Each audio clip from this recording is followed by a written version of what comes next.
But I very much like the idea of opening up access. This is the first thing that we've actually presented that has access tied to it that we're somewhat sticking to. But you would be opposed to this?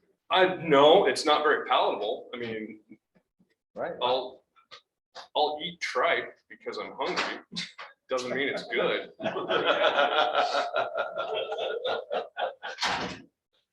Chairman? Yeah. So I'm gonna throw a wild card out there. We're talking about one additional license for a total of 10,000 contiguous deeded acres. And access to only half of them. For your access to it. Does it have to be, what if it has no wildlife?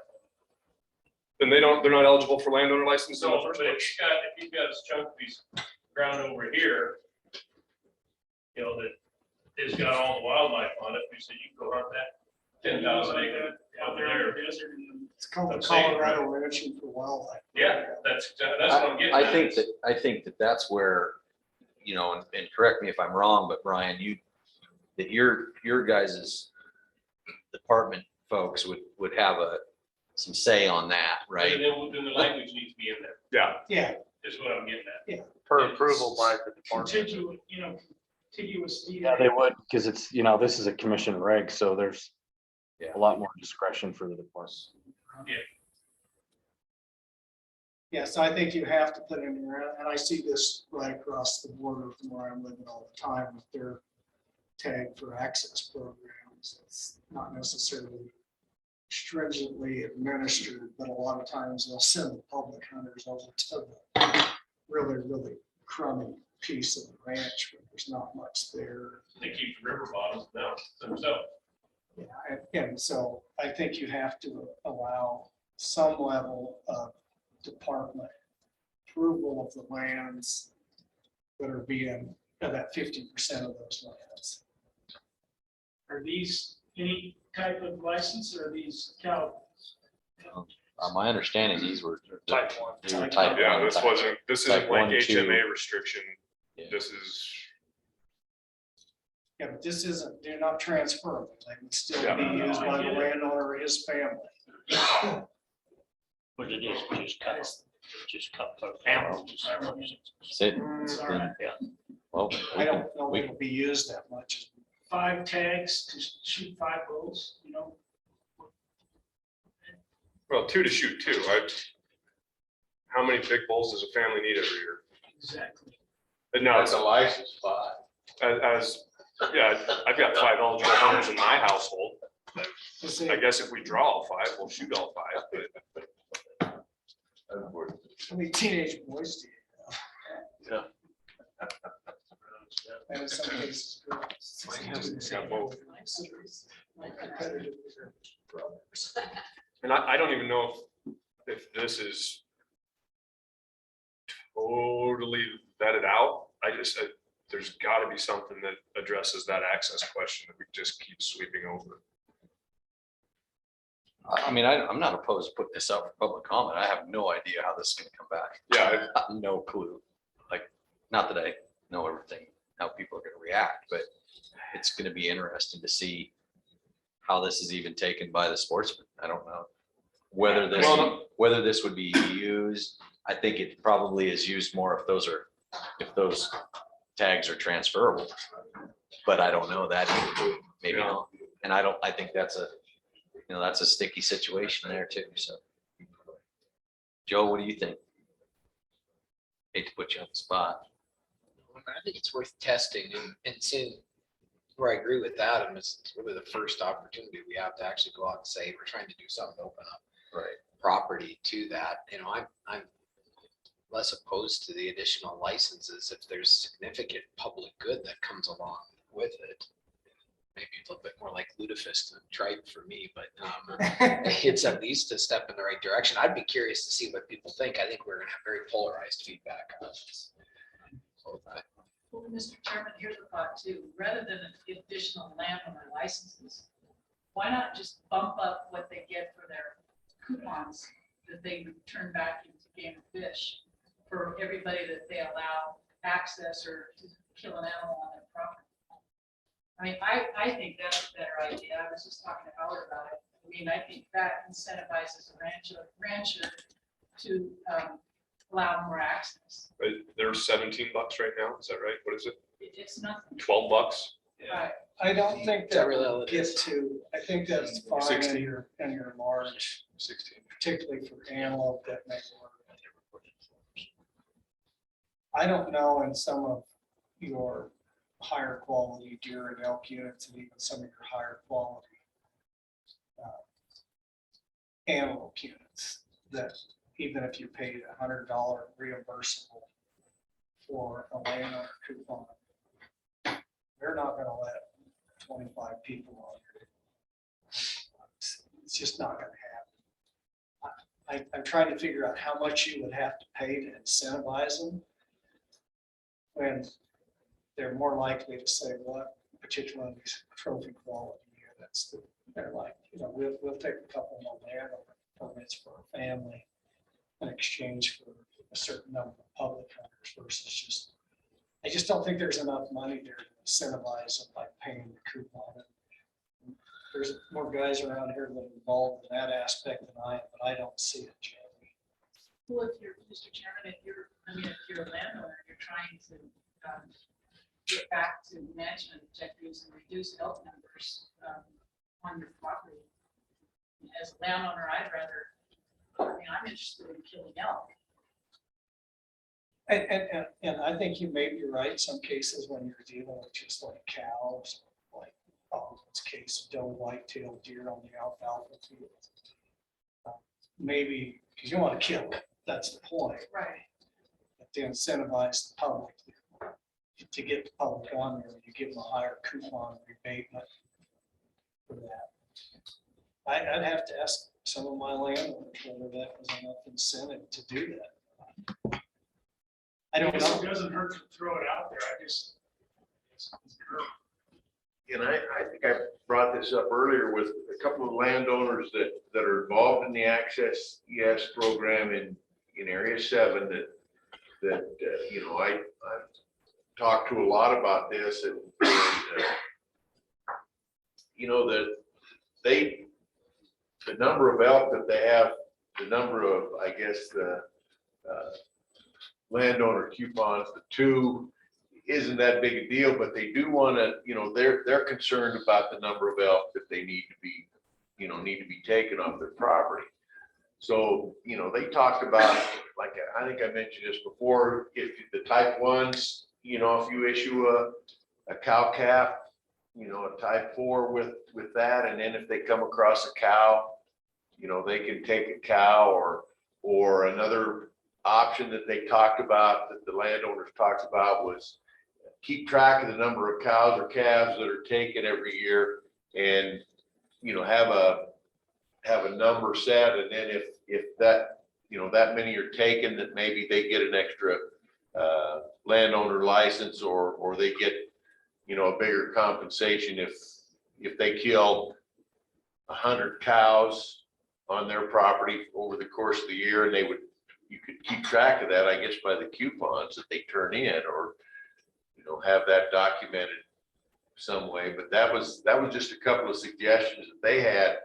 And they're definitely allow hunting, allow the public, and they do charge a trespass fee to non-residents. And, I think even some residents, and then some residents, they don't. But those were a couple of ideas that they threw out there that they thought might help in the take and get the number of cows and calves up there where, it helps them out. And so I don't know if that's something you could add to that or put in there as well, but those are a couple of big landowners that have the Access Yes program as well. But who knows, they face the same problem we've talked about over and over, where they have lots of elk during the summer and winter. And then when hunting season begins, because they allow hunting, then they all go where they're not hunted. And then it's tougher hunting for the people that have access to their property. But those are just a couple ideas that they threw out to me as I visited with them about this. So, Adam, I got a question on this.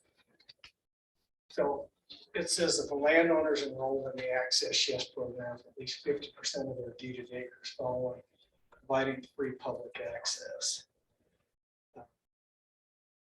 Within the Access Yes program, and I may need some help from the department here, but I know of a couple of units where they actually restrict the number of public that can hunt on those already as part of that agreement. And, yeah, I'm thinking of one of the landowners I have down there. I don't think they authorize more than, it's like maybe 20 or 25 antelope hunters for the whole entire season, and then they have to sign up, and there's only, would that landowner be eligible, or does it have to be unrestricted public access? In other words, anybody who wants to allow it. And then the other issue is within the Access Yes program, that sometimes when we say public access, there's a perception that means that I get to drive my four-wheeler pickup. Yeah, that's public accessibility. There's a difference between the two. Well, I just want to make sure, because you're gonna have somebody actually get in the program to say it's foot or horseback. Yeah. Well, and for me personally, I don't think it's unfettered. I wouldn't interpret this as Okay, unfettered. that's just want to make sure. I believe the landowners should be able to say, you know, now for this to be effective, they shouldn't go, it's my buddy Joe who gets to hunt every single year, you know, because he's not a family member. Yeah. That's Most part us of my we can access. control access But through there's some gotta kind of be- public access. Yeah. Similar to how some of the HMAs are Yeah. operated. I just wanted to clarify. Yeah, I think that's a very good point. I think we need to strike the word free public access out there, just provide public access. Well, I like the free part of it, but it's not free unlimited. Yeah, nothing in life's free, it's cost of a license. Sure. Well, and then I guess in those two landowners that I visited with, that they do charge, they'll charge $100 for a resident to, maybe not on the Access Yes part or on the HMA, but they will charge, they'll charge some access fee. So I don't know. So just to move this conversation along, I think, again, back to Joe and conversation that this is a public access issue. I do think we should incorporate Jamie's stuff, particularly when it comes to those doe fawn, cow calf type, you know, what does it take coupon wise to incentivize somebody to allow public access? And would the public accept that? Strike free. I do think words matter. I Yeah. think that it's soft. Yeah. Take out free. Because it gets implied to you, but it might be. Implication to somebody Absolutely. else, so, Yeah, free doesn't mean unlimited. right. But instance of providing free is non-trespass fee type situation. Like because you're already enrolled with this, because you're already being compensated, you're not gonna then turn around and get $100 a head off of whoever comes in to shoot a white-tailed dove. Well, but they're in the Access Yes program Yeah. to be eligible, so. I think, you know, be more free. Yeah. So how do we add in Jamie's coupon, increased coupon payments for public access? So if you're prepared for that, you guys are the ones who have seen this, these regs. There's a couple of sideboards that may have to address this in more than one place, because Jennifer might be able to help me, but I think either statutory or regulatory, we can't provide more in a coupon than the license cost. So in other words, you can't, license costs $20, you can't have a coupon worth 30. What else am I missing there that's already in law, Jennifer? She's not in right now. Okay. Well, anyway, I think making a recommendation that the commission consider increased landowner coupon amounts for those that provide a certain amount of access could be, just without the specifics, could be a recommendation that we put out for public comment. So, you know, we're gonna have as Adam stated earlier, you put it on, we want to have access on the agenda, right? Right, and it This is is- going to be. Separate from landowner licenses, this issue. So do we just need to make a note of this topic? And then transfer it to that meeting on access, so we capture, because it's really not related to landowner licenses. So, Mr. Chairman, to Representative Summers' comment, that's what I keep thinking. It's like, we're gonna limit what we can do with access by trying to append it to what was intended to be an incentive for providing habitat. And I keep thinking that we're gonna limit our thinking on what we could do to open up access. There's gotta be another way to remove whatever disincentivizes landowners. And so I wonder if that's not a broader conversation we should have. That's what I'm wondering. Do you think that, I don't know, do you think we should strike this for this? I mean, I don't know, taking it out of this or just leave it in here for public comment and see what Again, happens? personally, like outside of this, I don't like the idea of offering another landowner license, period. I don't like it. But I like the idea of increased access. And like I said, it's not palatable, but it's moving a ball in the right direction. I mean, I don't know. So it seems to me it should be part of the package discussion with access. And that may be a good starting point. Well, to move this landowner license part forward, maybe we should take this part of it out of the landowner that's license. what I'm thinking. Yeah, and so, Even rule wise, I would ask somebody from the department. The access yes stuff is probably a different rule section than it is within the landowner permit section. Probably should go into the access yes into their rules, because we're talking about incorporating this into their rules for landowner permits right now. And Brian? I'm just asking a question, Is that more palatable, Brian, if we do that? Yes. Dwayne, I was gonna say that makes sense to me. You just take that whole thing out. that whole section 9 out? Yep. Okay. I'm not opposed to that. And then what I have done on my notes, and hopefully somebody else takes notes also, so I don't forget, is that Well, we- it'd just be the section B, Yeah, not all of just- section Yeah, 9, right, just section B. Section B, sorry, section B. Sorry, I think Sarah. you could have, and I'm not a great favor of transferable, but you could talk about your, an additional license, one additional transferable cow tag. well, that was one of the proposals that was out. Yeah. I know, that- but I mean, that's right. that's, could be all mixed into this discussion, but as far as, and then allow the access, whatever that access is. You could tie it to acres. So striking section B, adding section B to the access conversation that we start in So July. we want to move that access. Yeah. And then moving on then to C. That gets into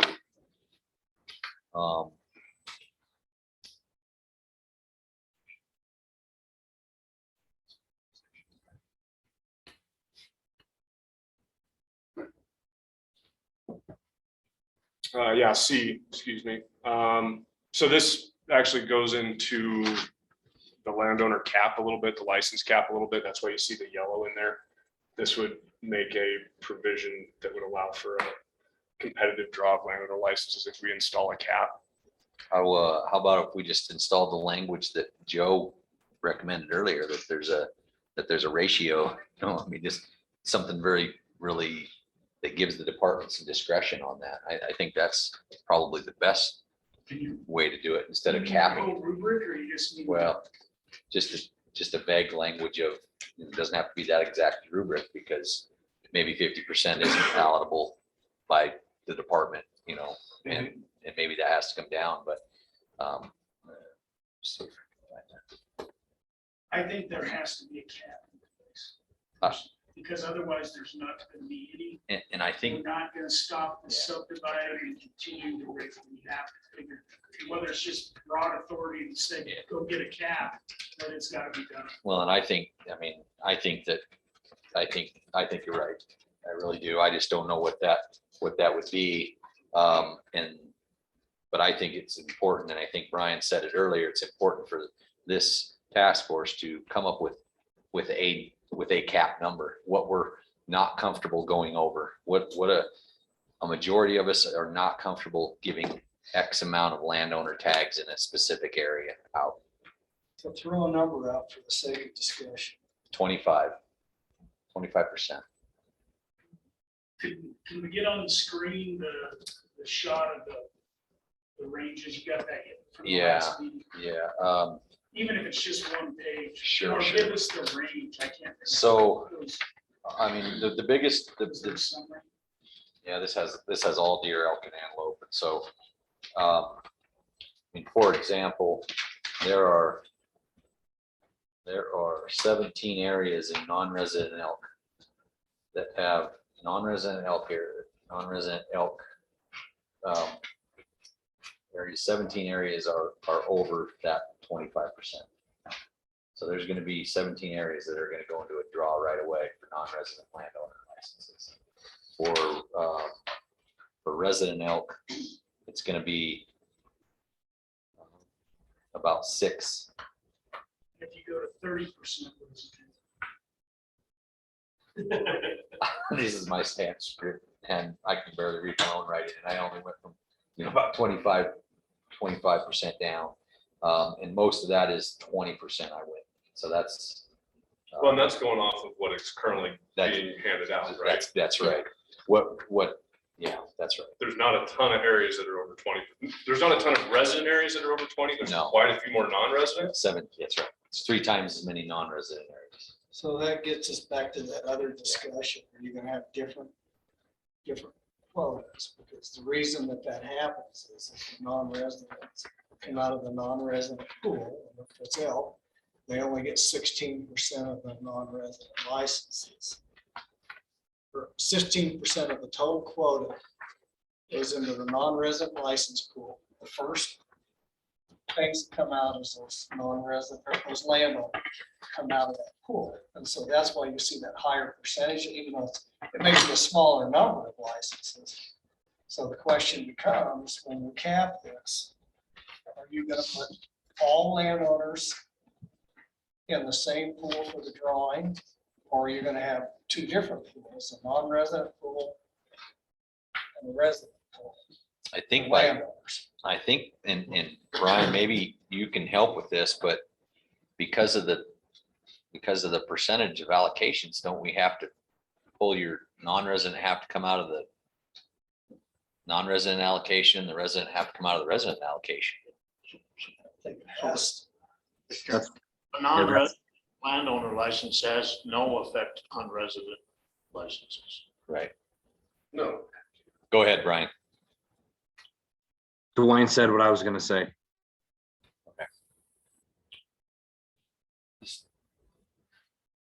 But getting back, Brian, what I'm trying to say is you have 100 licenses. 16% of those are allocated to non-residents. Those non-resident landowners come out of that non-resident pool. And so that's why there's only 16 tags available. And if you have 14 non-resident landowners, the percentage is going to be 90% or 85% of those are going to non-resident landowners. Right? You got 84 resident in that quota, and there's the same number of 16 landowners. It's going to be a different percentage than that. But how do you treat those in a non-resident pool if you're going to cap it? Is there a cap for non-residents? And if that's the case, Yeah, my thought would be you'd have to cap it by in each draw or a cap for residents and a cap for non-residents. I don't see how you can do it together, because if you're gonna bust the cap, whose oxes get gored? I mean, you gotta make it equal amongst the, well, not equal, but commensurate with what regular licenses are issued at. That percentage would be my thought. all right, well, I just want to make sure that we clarify that. So, Well- and the reason being is the example that you give, you may have a cap for non-resident landowners in a unit that they're on a competitive draw.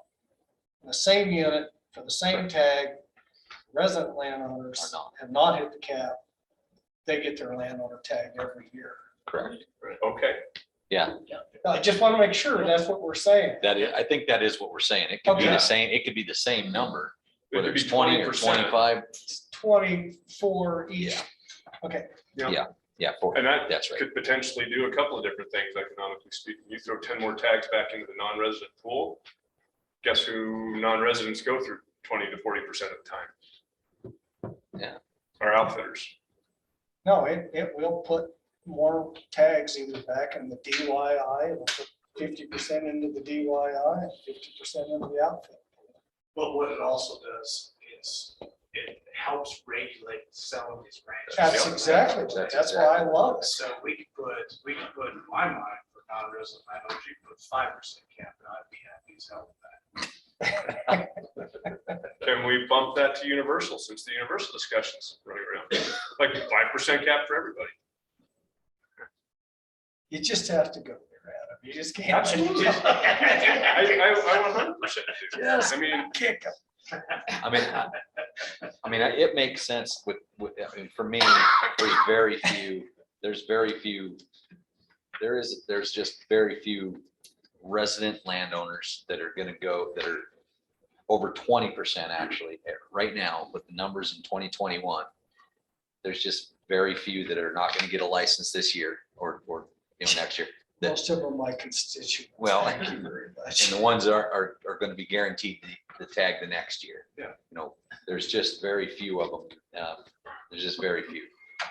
Now, resident elk, non-resident elk is going to be. it's gonna be Greater few. impact. Yeah. All right, That's, So- that's the only, this is the only hammer that we got slow to it down. slow It's this, the cap. this thing down. And it is rampant in area 49. it's just out of control. It's very good by ranches, so they can get to the license. It's literally shocking. So I have no problem writing anything down. At the same time, my family ranches in the same part of the world, the problem that they get a license, I think we can be discriminatory one class to the other. It's I think that guy, Tyler Sims brought it up multiple times. Those resident landowners, they give back. Not absentee. So this is just going out for public comment. So I'll make a motion. Oh, you're- Before you make that motion, if we cap the licenses at 20% or whatever, and that goes into a drawing for those landowners, maybe we should think about having a waiting period so that there's a distribution. Those landowners that are in that drawing, are going to have a better chance to draw. So we don't need to recreate that. So there's a state to the south of us that already does this. And so they just put them on a strict reference point rotation. And so it's not that there's a waiting period, it's just those guys that didn't get off the Yeah. license the year before go right to the, That's right. they go right to the front of the line. And so what happens, and they've been doing this for over 20 years, with a lot of predictability, you can say, look, I'm gonna get 2 antelope licenses in 3 years. Or And those just rotate amongst those landowners that way. And so that's really the easiest way, because then there's some predictability versus a waiting period. It's just put on a strict preference point, and if the number of landowner applicants doesn't change, you can look and say 3 years, it's gonna take every 3rd year, I'm gonna draw those landowner tags. And so that's what I would recommend we do to be equitable. Okay. And then there's some guarantee certainty that I they're think gonna give those to. Yeah, I think that's fair. So 20%, so Sia, go ahead, you were about ready to make a So I motion. was gonna make a motion that we do 20% cap for residents, 10% for non-residents. Any unit that is overprescribed goes into a strict or landowner preference. Into that pool. Once there goes through the law. Second. It's been moved by Larry and seconded by Lee. That we put a cap at 20% on resident landowner licenses and 10%, 20% cap resident not landowner licenses, 10% cap non-resident landowner licenses. And then the draw, a That's the strict, trigger. yeah, That's the trigger. that's the trigger for a draw, and that draw would be a preference point system for those landowners. Once they're overprescribed. Once they they're go into overprescribed, the so, preference okay. system. Sarah's got all that down, I'm sure. So I missed that part of the discussions. What are we talking with a preference point? So, Landowner draw? yeah, so if the landowner draw goes, if the landowners are overprescribed over that percentage, then they go into a draw, and then they would, if they don't draw, they'll be in a preference point system, Or a rotating system. Discussion on that, that means that you have to create a preference point system for resident landowners. Non-resident already have a preference point system, and they use their, non-residents use their preference point, yeah, they do. Non-residents, if they draw, they use their preference. Oh, if they, but a A landowner? non-resident landowner right now, Non-resident landowner will use his preference points when he draws a tag. but that just comes out of the pool first. So what we're saying is. What I'm just saying is right now, we don't have we're talking about creating a preference, it being a preference point draw. We do not have, a preference point for the resident, in the resident system right now. But I don't know that it's a preference point so much as a deferred preference. Like if there's 18 of Well, I us mean, I'm like just going by landowners. I'm going by what Larry's motion said was Sure. preference point draw.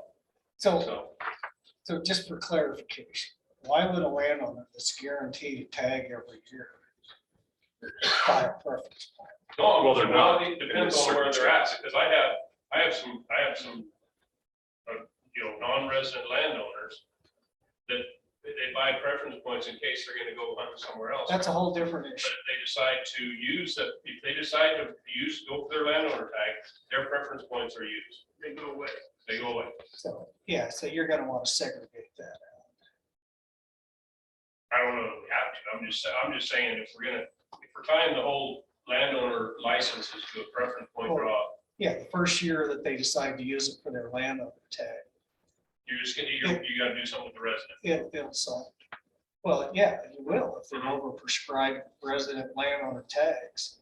You Yeah, it was have just to a have- comment. One, Yeah, no, you have to have that system.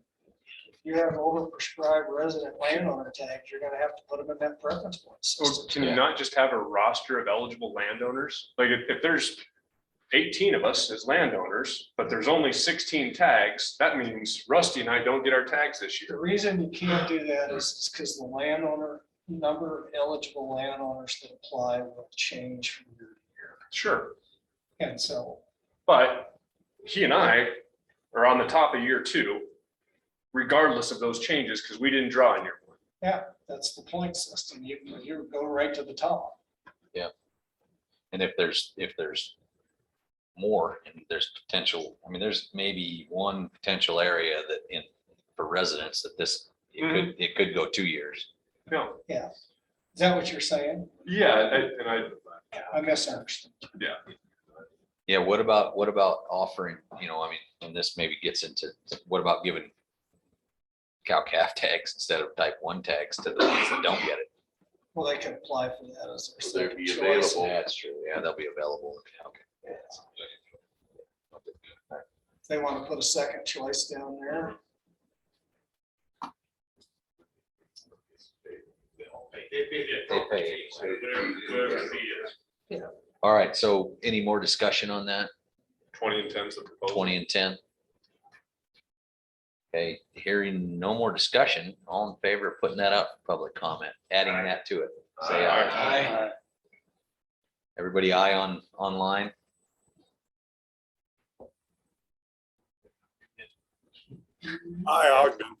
I, Nesvik. Unanimous, all right. I don't know if he did a sideways thought.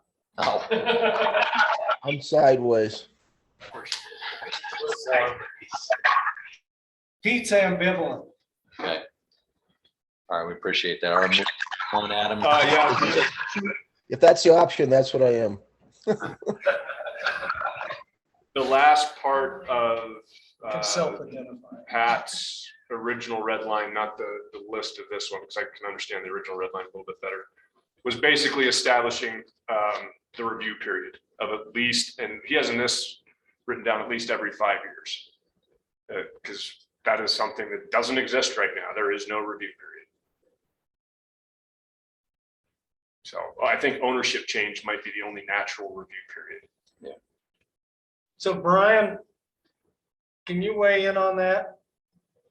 Yeah, so right now, if, definitely with the landowner change or with the new applicant, even if the landowner's been there forever, but they've never got licenses or it's been a really long time, then they do an evaluation. Or if there was to be, and I don't have a specific example where this happened, but I know that this is what the wardens I've talked to have been talking about, is that there was some kind of a catastrophic event, like a large fire, and wildlife aren't using a particular area, or something like that, then it would be reviewed. The number of elk 160 acre qualified applicants is very low, but there are some.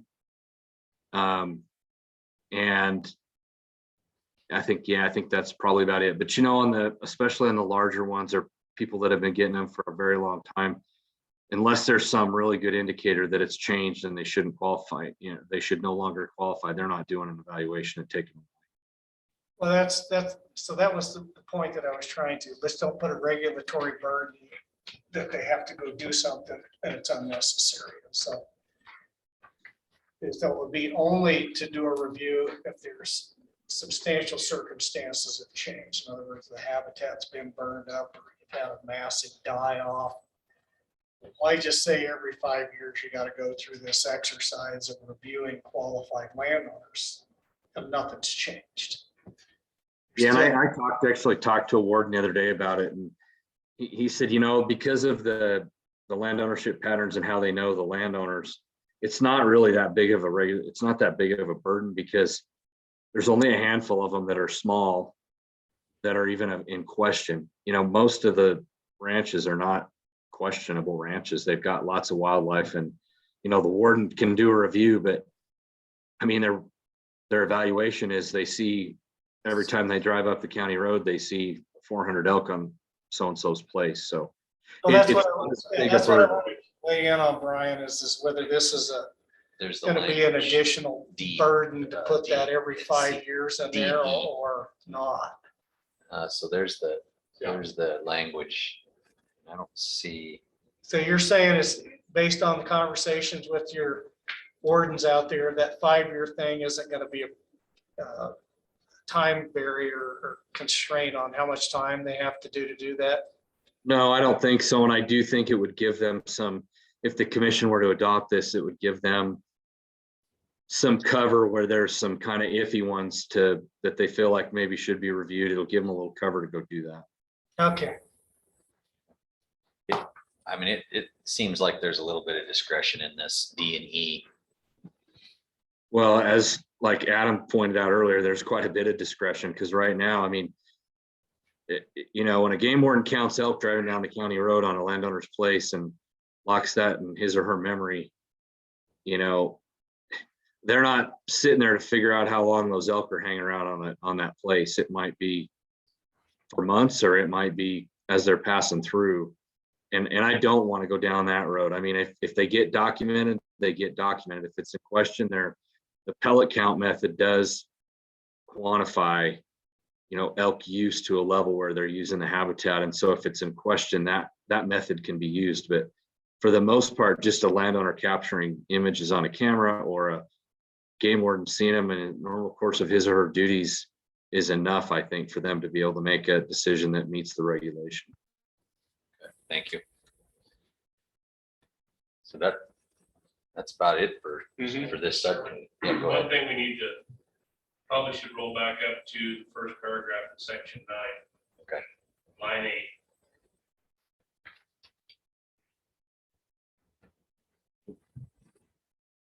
on the landowner's property. Is that gonna stay in there?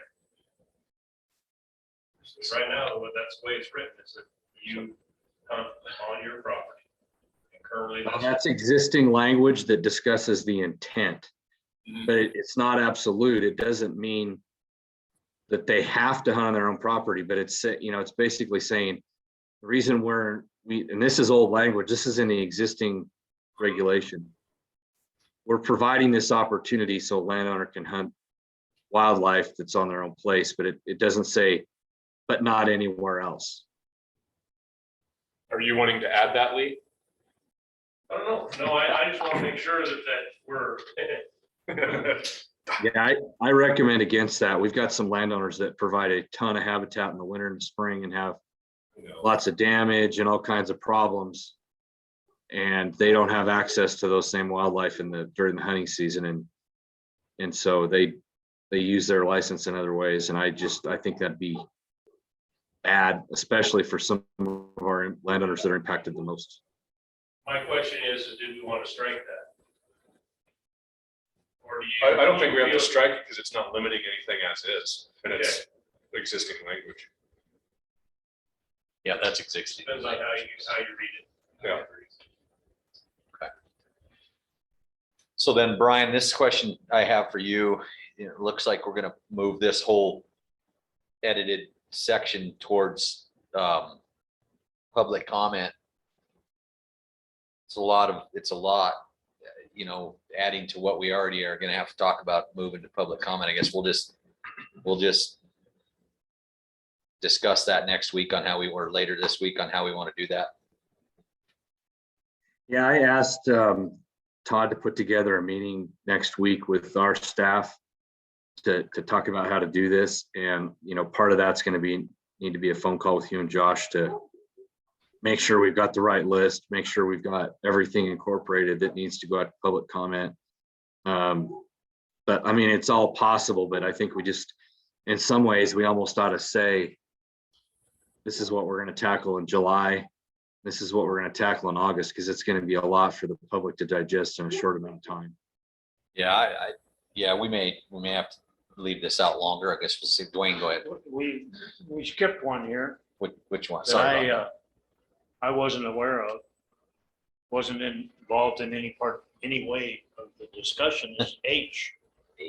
And under H says an individual landowner applicant may apply or receive no more than one full priced elk license. Right now, it's 2. No, that's an individual, Dwayne. That's existing language as well. Yeah. You can't have 2 full price type. 1. Okay. Yeah. All right. I misread. Your land's Yeah, I had to double You can read shoot that, two Dwayne, Don't also. get one So. license.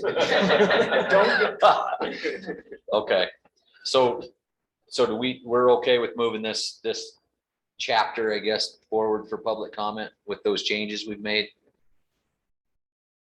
Anybody opposed to that? Okay. Brian, how long is it gonna take you to go through an antler hunting legal update? Going to be pretty quick. I'm going to pull up an email that I got the other day from our lawyer, and it won't take me more than 5 minutes and then answer some questions.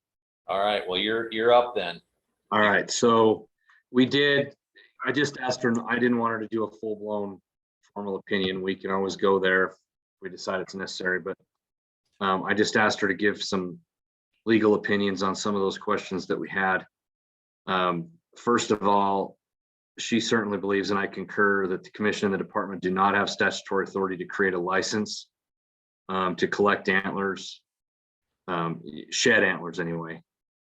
We obviously do have authority with anything that's attached to the skull plate, but not sheds. They believe that it's unconstitutionally discriminatory to have separate seasons for residents and non-residents.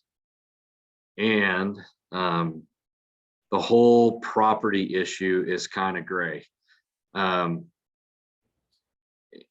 One school of thought is that, I've always felt like once that antler fell off the top of that animal's head, it was the property of the person who owned the property that it fell on, whether that be the federal government, the Office of State Lands, or a private landowner. You know, they feel like some of the case law would almost indicate it's not that landowner's property until they actually reduce it to possession by picking it up off the ground and taking it somewhere.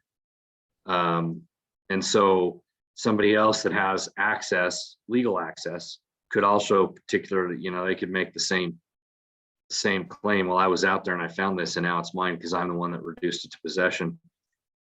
I think that at the end of the day, I think we're better off, we're in a better position to, it's simpler if we assume that that antler, when it hits the ground, is a landowner's property, regardless who the landowner is. But anyway, that's what she found. I think the thing there that was maybe most surprising to me is that since, and I think this is, I'm going a little deeper now, but since the antler, once it's off the animal, is no longer defined as wildlife, it's not really the property of the state. And so then whose property is it? And I guess that's where this whole constitutionality thing comes in. So we can set lower quotas as an example. We can discriminate against non-residents for obtaining licenses, but those are for wildlife that the state owns. If the state no longer owns the antler because it fell off of the wildlife's head and it's no longer wildlife, you know, the thinking here is that it would be discriminatory to have separate discriminatory seasons against non-residents. If that makes sense. And you're asking a non-lawyer to speak in legal terms, but I think I've accurately reflected what she determined. So, Questions? Mr. Chairman, Go ahead. Representative Summers. so Brian, then the question may be back to them. Okay, so if it is the property, for example, of this, one, could you bifurcate that? Could you have it be the property of the landowner, a private landowner that falls on the landowner's property, or the property of the state if it falls on federal land? That would be another question. And then if you have ownership, if the state has ownership of that antler, then in fact, can you bifurcate the season a bit or delay out-of-state people from coming on? You know, obviously Montana has days that are resident-only fishing on certain stretches of river. And other states have bifurcated use between out-of-staters and in-staters. So, how does that work? So I think the only way to make that work is to find supporting case law that justifies defining a shed antler as wildlife.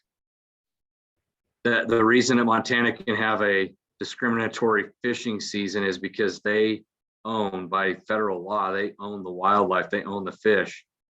And so they can regulate that harvest in a discriminatory manner. It's the state's property. So the only way to do this would be to find some case law that justified antlers as somehow still being wildlife, defined as wildlife when they fall off of an animal's head. I could chase that a little bit too, because that brings up a couple questions in my mind. Because we do, in commission regulation, we do define wildlife as parts thereof. So that's in conflict a little bit with what the opinion I got from her was. Well, I don't know if it is, I mean, I deal with this a little bit too in the taxidermy world, that parts thereof are not necessarily a shed antler, but anything attached to a skull plate that was actually a live animal, so skin, but a shed antler is not. So, but anyway, it's interesting. It's interesting. Adam. This may be a cart before the horse question, but what problem were we addressing? Why are we, what's the problem that we're looking at with this? So southwestern Wyoming, there's a ton of out-of-state people living in. Oh, it's just overcrowded. So the But question. and they're not doing that though till after the 1st of May, correct? Because of the current antler closure and season opening. They're doing it all Yeah, first. they're spending the rest of their time in central Wyoming, north central Wyoming, and the western side of the Bighorns. Believe me, I know what your problem is that you're addressing. So I wanted to be sure that we're on the same page moving forward. Yeah, no, can we delay a couple, 3 days? It's just try out, Yeah. and we give an advantage to in-state people over us. That's what I thought. That's what I thought. I just wanted to clear that up. Because I've talked with people on several occasions that why can't we just make it a resident activity?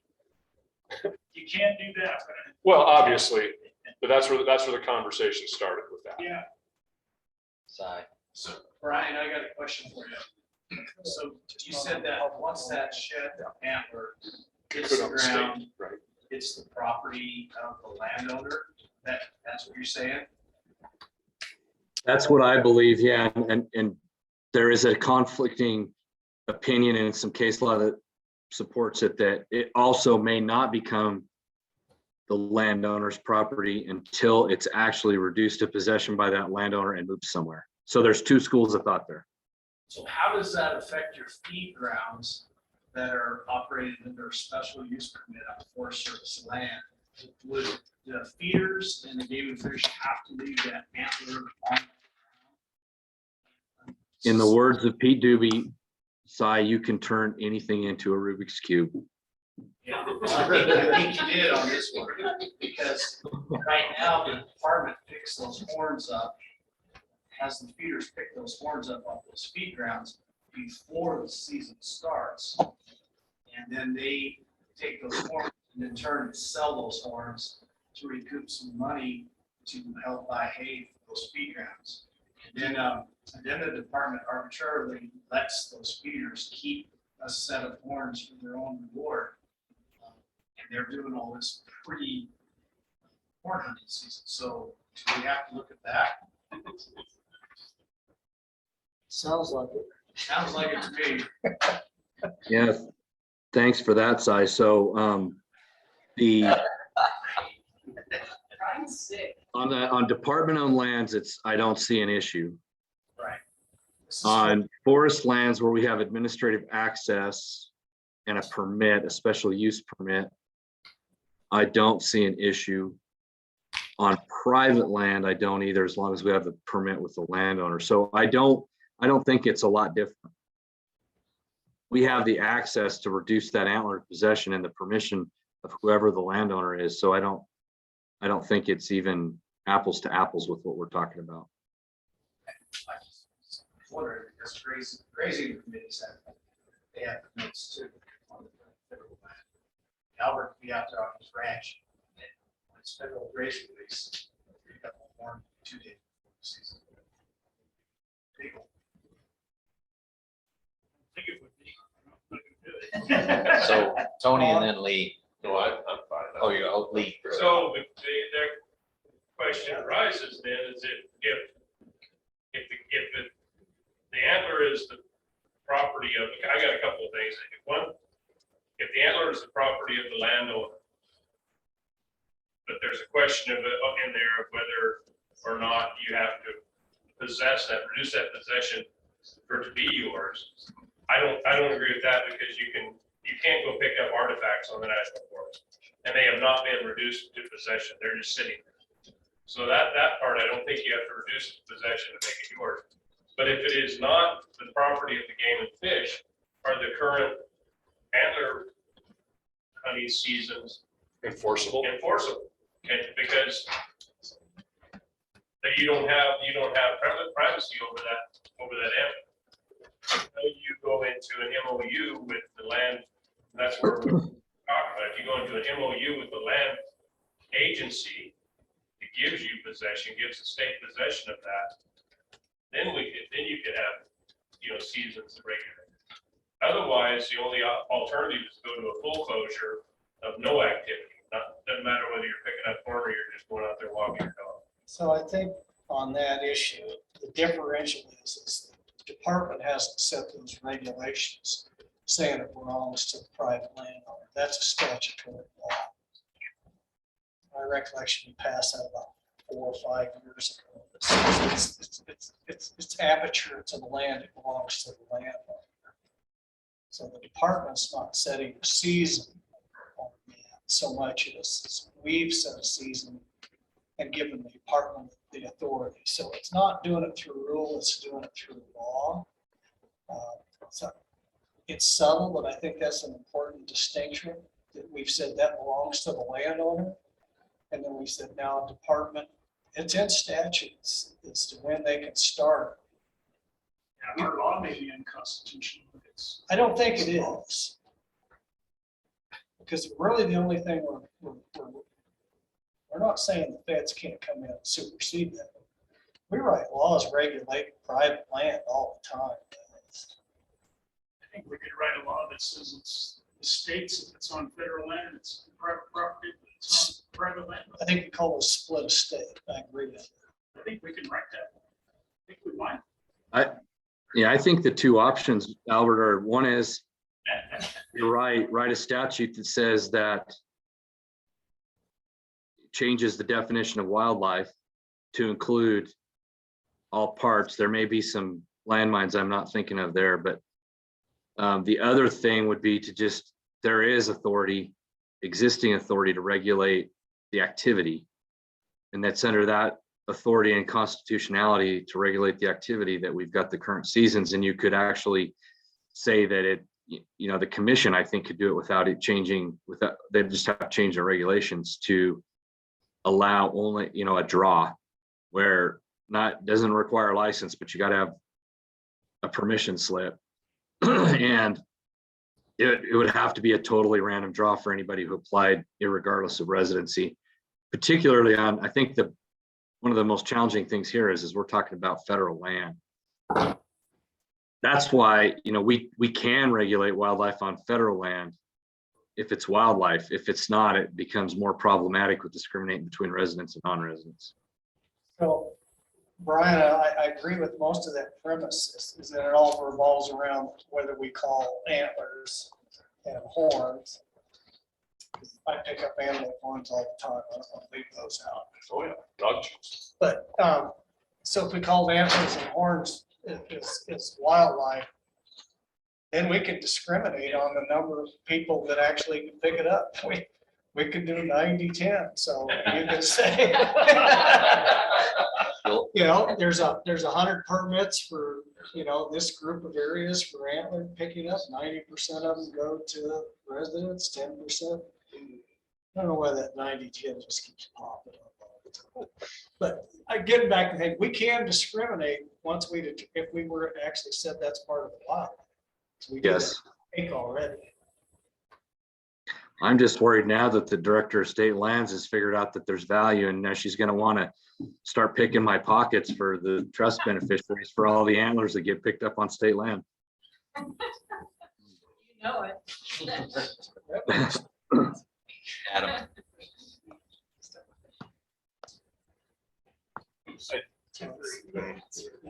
You don't want I don't know that I even have a question. I feel like I need to say something the way this discussion's moving. I just don't know what I need to say at this point, because number one, if we go down the path of trying to define this as state property, right, which allows us to then limit who can or can't access picking something up off the ground that will naturally deteriorate over the course of 5 to 12 years, give or take, right? Number two, how is that enforceable? Are we gonna task our wardens with following every boulderer in the 10-sleep canyon that picks up an elk shed on accident, or every fisherman that stumbles across a moose paddle on a riverbank? Every landowner with a lease on BLM that picks something up without the right license because they don't want to drive their four-wheeler over it? Are we going to penalize the cross-country skier in February who's skiing down and there's a moose paddle? Can't touch it, but I mean, they're not aware. The cross-country skiing community doesn't know this is going on, folks. They're going to pick up a moose paddle and think it's the coolest thing ever. Now they're violating some We regulation. need to hammer this across. I know. I mean, They're violating it now if they do it Yeah, they are a violation of law. I'm not sure how that's regulated, because it's not. You know as well as I do that people are out there picking stuff up well before the first. You don't know Kim Olson. Yeah, and you don't, this is actually enforced more than you would think, Adam. This is become a very big workload for our wardens because people are so concerned with people going in early. I mean, our wardens are describing the pre-antler opener season, the month before antler season, as being as busy as hunting season because of all the people trying to go out and collect them early. And I'm not going to talk about their methods, but they've got methods, and they're able to apprehend people every year that are doing this.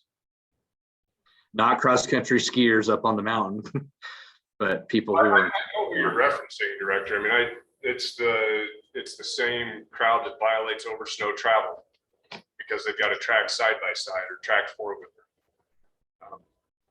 I mean, we have existing laws that regulate over snow travel, but don't really get enforced everywhere. We've got wildlife harassment laws that are on the books. And I'm glad to hear that it's happening in some part of the state. It's not happening everywhere. Like, so the idea of just adding another layer of laws, that there's no enforcement of the existing ones, that's where I come across and go, I like where your heart's headed, but let's deal with what we have available to us right now that's not being used. Yeah, I'm gonna tend to, I have to agree with this, that the shed thing, that how many sheds, you just drive around Casper and see how many sheds are in people's planters out in front of their house, and then, you know, just I've got a picture of a stack that's 6'2" that we found in 2 days.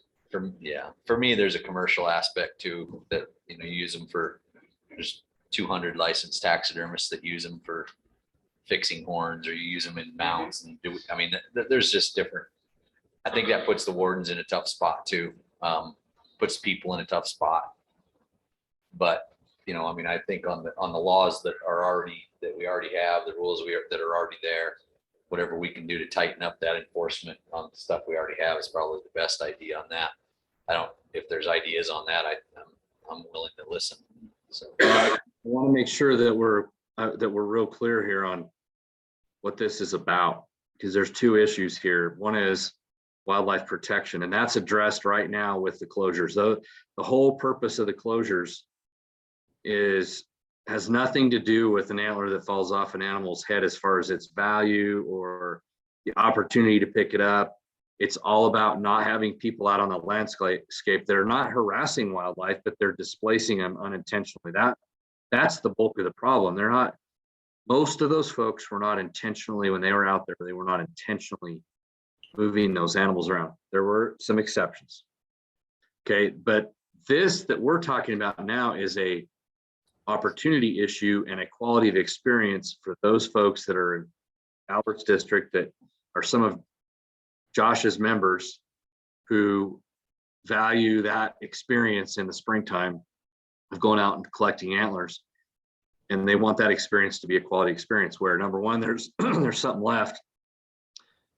And number two, it's not a zoo and a race and bring your tennis shoes because you're just going to run all day trying to get ahead of the mobs of thousands of people. I think those are the two issues here.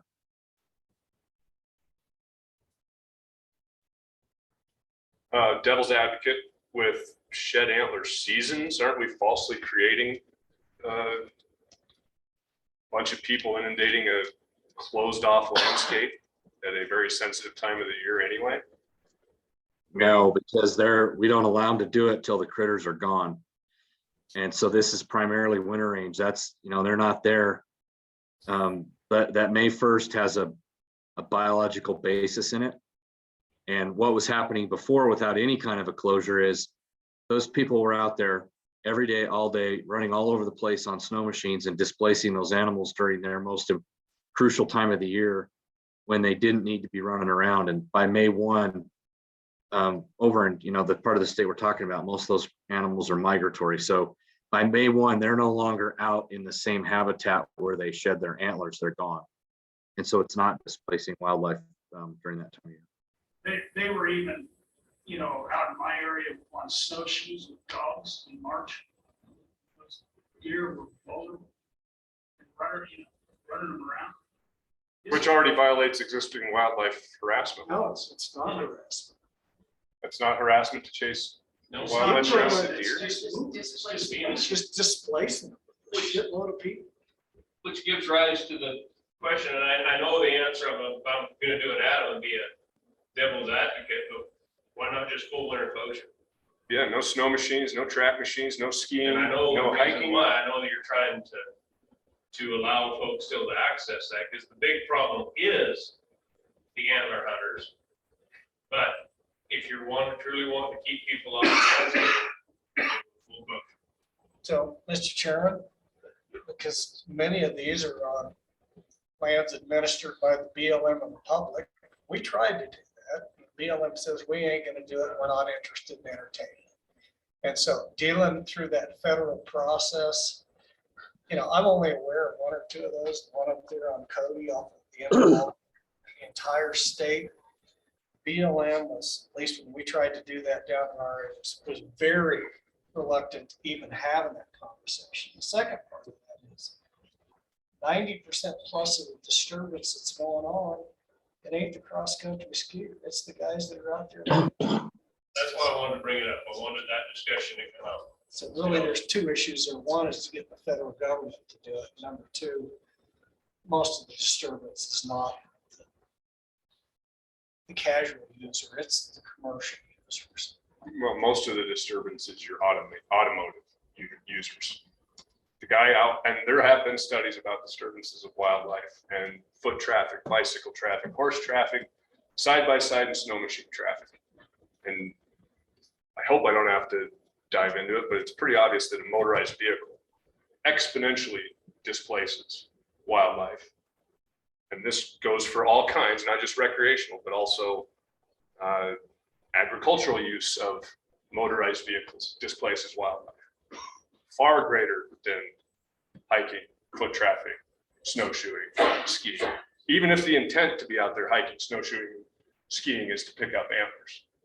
I got dogs. I don't buy it. Dogs look exactly like the natural predator of the deer, and this looks like the.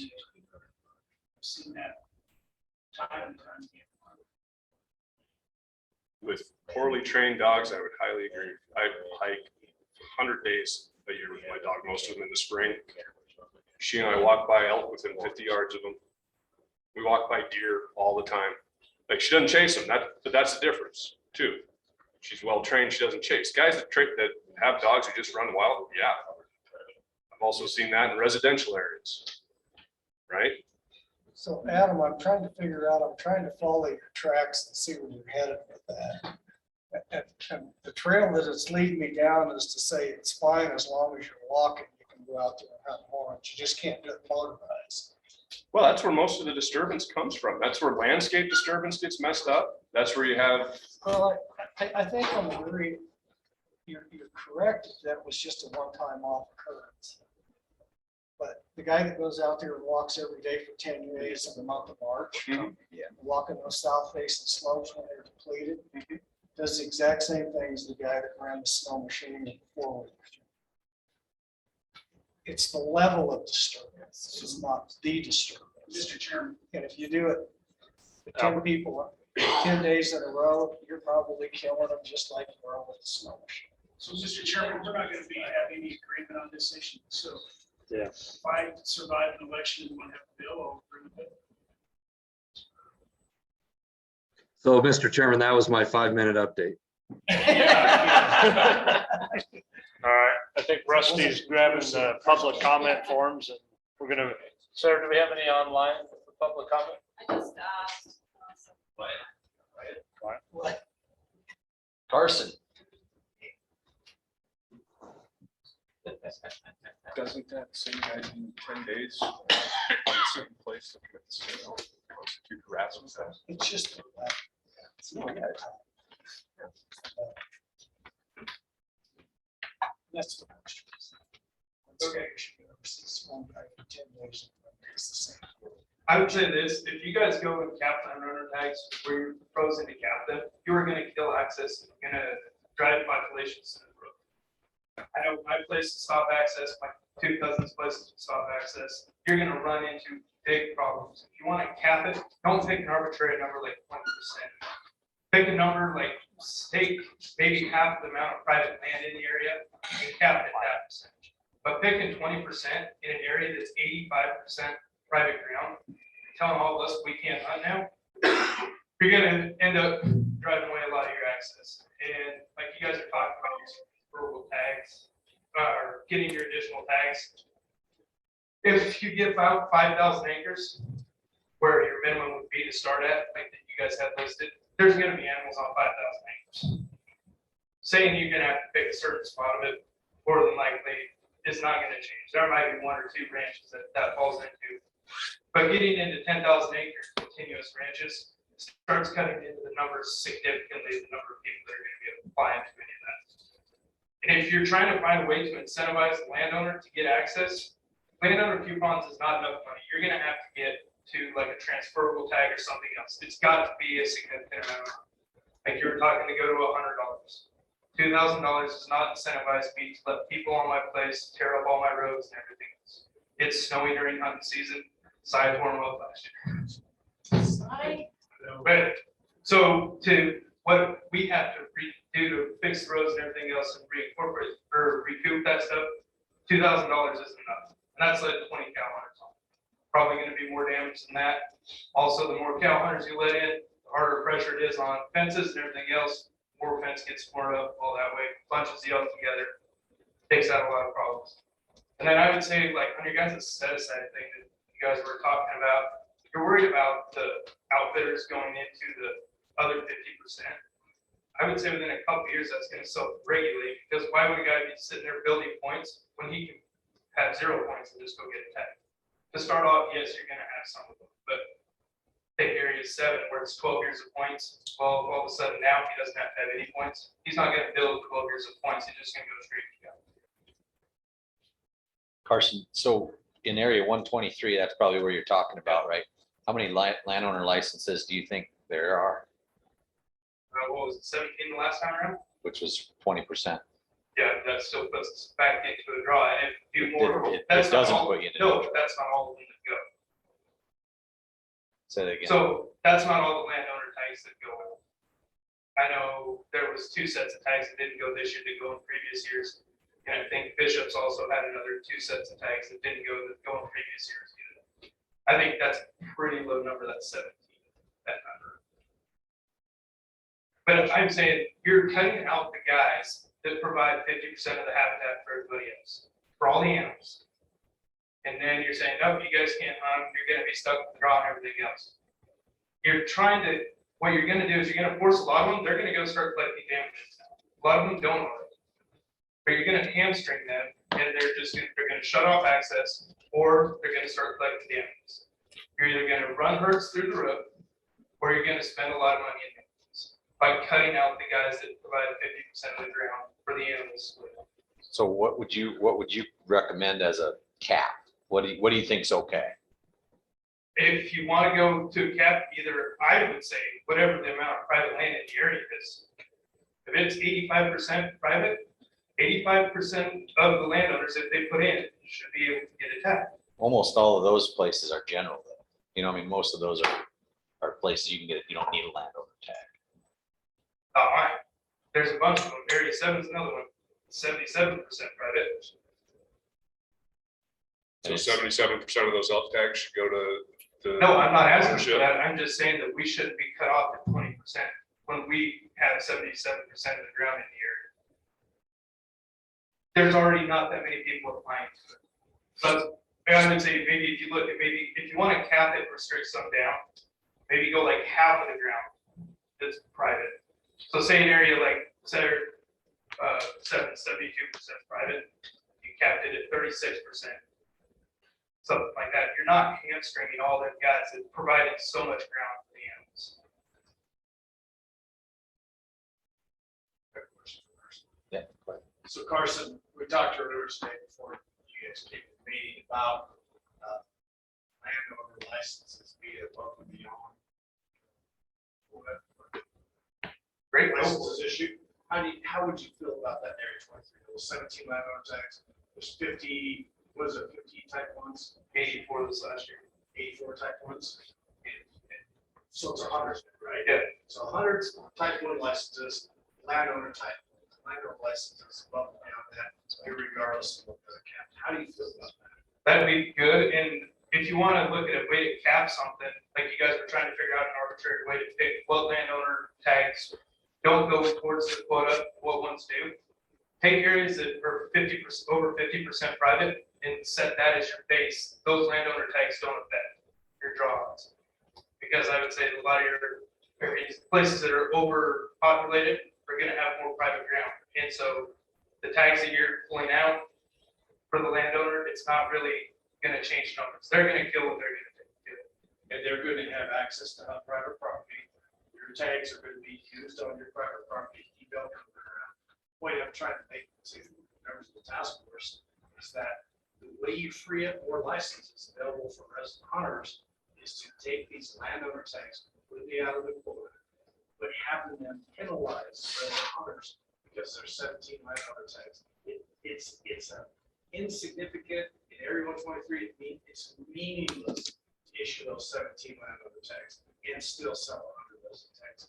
Would you not agree with that, Area 123? Yeah, because there's not 84 guys that are gonna be able to And take that. because They get to hunt 5,000 acres. and the elk herd is totally out of control. Yes. Okay, so that's what I keep bringing up on this thing. It's like, there is a way to issue more registered tags without. And that's what I would say. If you take your hard to draw areas that have a lot of public, yes, go ahead and restrict them down. But your areas that are over, they're the ones that are gonna be able to get numbers taken. So say, yeah, you look at your area, if it's But over 50%, that doesn't go towards the quota. Those landowner licenses are type 1 licenses, and we've talked many times about, we'll give you 30 bull tags. Guess what? Your elk herd's still gonna keep going. I understand. Yeah, it But doesn't we matter if we also give would 30, like if to we be able give to go 50, from what if we we want no from. cap, we cap. In those areas, type 1 tags don't do squat for anything. And to your testament, Carson, public land, 80 tags that they have left on 5,000 acres, you're right, those 17 landowner tags don't affect those 80 people. People that apply for an Area 123 license have a place to hunt. Yeah, they're outfitted, they're private land access, they're, just not within- yeah. And my point is that we're trying to figure out a way to stir elk during hunt season. Utah study has proven that stirring those elk up will cause more elk to end up on public land when somebody's there during hunt season to take a public land elk. Where he's at, because I've outfitted them for 7 years, that would be a fact. If you keep those elk stirred up, those elk will hit public land, so those elk hit public land. Right guy, you're right there, get a chance to kill them. I just don't see why we're micromanaging these elk herds that have blown up. Why we're worried about taking those 17 tags out of that resident quota. It's nonsensical. And Adam, to kind of go back to you, like you're saying, yes, it doesn't change herd numbers, but the guys that are gonna be mad because they can't hunt, we're gonna allow no hunting now, and then it's gonna drive up herd numbers even. Are they? Yeah, they are. I have permission up there. Do you, Not next year. or the landowners around you, is there much access you ask to any of your No, private because property? we have a bunch of Thunder Basin around there, and the ground that is accessible to people for the Thunder Basin, every year it is all torn, all up. So why would we let people, we don't want people doing that to all harbor. And all the Thunder Basin stuff is already torn up that they have access to. We see it year in, year out. And it was a couple of years ago, there's guys up through there going in the wrong place, left the gate open. Luckily, I caught it the day before, but we were getting ready to ship the next day. My entire herd was in the wrong pasture. If I had to trail back another 10 miles, that would have cost me a pile of money. Having to trail my cattle and pull all that weight off them cattle because some guy was in the wrong left gate. We see a lot of problems with it. That's why there's not the access of it. And like I say, if you shut off the landowner tax and restrict them down, it's going to get worse. It's not going to get better. Any other questions for Carson? Okay. Great, thanks, Carson.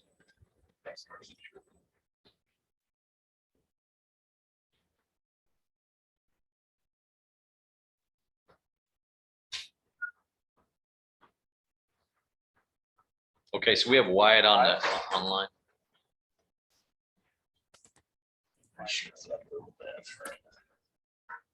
Can you hear me? Oh, Yeah. I swear, I'm only commenting because you all expect me to. My comment is just to do with shed hunting. And I know it doesn't sound like you guys have a real direction on it, but I've had a problem with the shed regulations since they've been in place. Not that the fact that they're there, but either the Game and Fish has the authority to regulate activities that have to do with sheds, or they don't. If they do, it's not fair to discriminate between public versus private lands. If human presence during crucial times is an impact that's worrisome, they should be mitigated on public and private alike. Private landowners don't have the competition, so they should easily be able to wait till the shed season opener and not worry as much about someone else getting their antlers. If the shed becomes the ownership of the property owner when it sheds, then the Wyoming Game and Fish Department should have no authority to tell a public landowner they can't pick up a shed and say it's fine for a private landowner to do the same activity. Federal agencies are more capable of regulating commercial uses of a public resource on public lands than they are casual use. But how do you prove whether a person is selling their antlers or making them into something they sell versus the person that is using them for yard ornaments or keeping them in their garage? So that's really hard to enforce, I would think, for the federal land management agencies. I do think there should be more consulting with the federal agencies. I hate seeing tracked vehicles running over exposed willows in the bighorns. And you know, they're not just snowmobiling there because that's not where the good snow is. Crucial times and crucial or limiting habitats probably need some sort of protections. So I'm not saying I'm opposed to shed hunting restrictions at all, but I do think they should apply to everyone everywhere, and the Game and Fish should be consistent on the management of that. Thank you.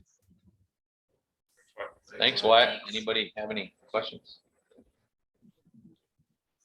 Okay, so wrapping up today. So tomorrow, looking at the agenda, I actually can't believe how much we actually accomplished today. Put it out there. Right, well, yeah, I say accomplished to put out for public comment. And so we have Ian tomorrow to talk to us about the statewide habitat presentation. He's scheduled for 10:30. Would that be okay to move that up? If so, we'll do that. Maybe 9:30 or something. It'll be all right. Move it up an hour, maybe. And then, you know, we're going to start the hunter access discussion tomorrow. So Adam, go ahead. All right. This is going to put me in an interesting spot. So I know everyone kind of laughs at Wyatt when he calls in. He's a professional manager of wildlife, you guys. He's not an idiot. And when you guys get up and walk out and laugh at him like he does, the amount of disrespect for someone who is taking care of our wildlife in this state. Like he's tuned in probably better than a lot of us are to wildlife issues in this state. Now, you may not agree with what he's come across with. We have lots of people that we don't agree with. But I don't get up and walk out every time a landowner comes up to defend their need for their 160 and 2. So I would just request in the future, be a little more respectful, even of someone who's here every time. Like he's one of the few that's actually putting in time to be here. So that's just a request. Yeah, thanks, Adam, for that. Appreciate that. And then so we'll start to delve into maybe some hunter access, at least some parameters that we can talk about tomorrow. And let's see here. We're gonna probably be done early tomorrow. So Access? no, well, no, we could go for 3 days probably. But having some of those presentations, I don't know that we'll be able to have some of that stuff. We'll see what comes out of that. So, and I know that we have a couple folks that won't be here tomorrow that are here now. And I don't think that there's anybody online that will be here. So we'll be a few short tomorrow morning, a few more short than we are now. Pat will So- be here tomorrow. So we'll have our attorney back tomorrow. We'll let him out of jail. Yeah. So anyway, thanks everyone for the day and look forward to seeing everybody in the morning. We did get a lot of competition. Yes, sir.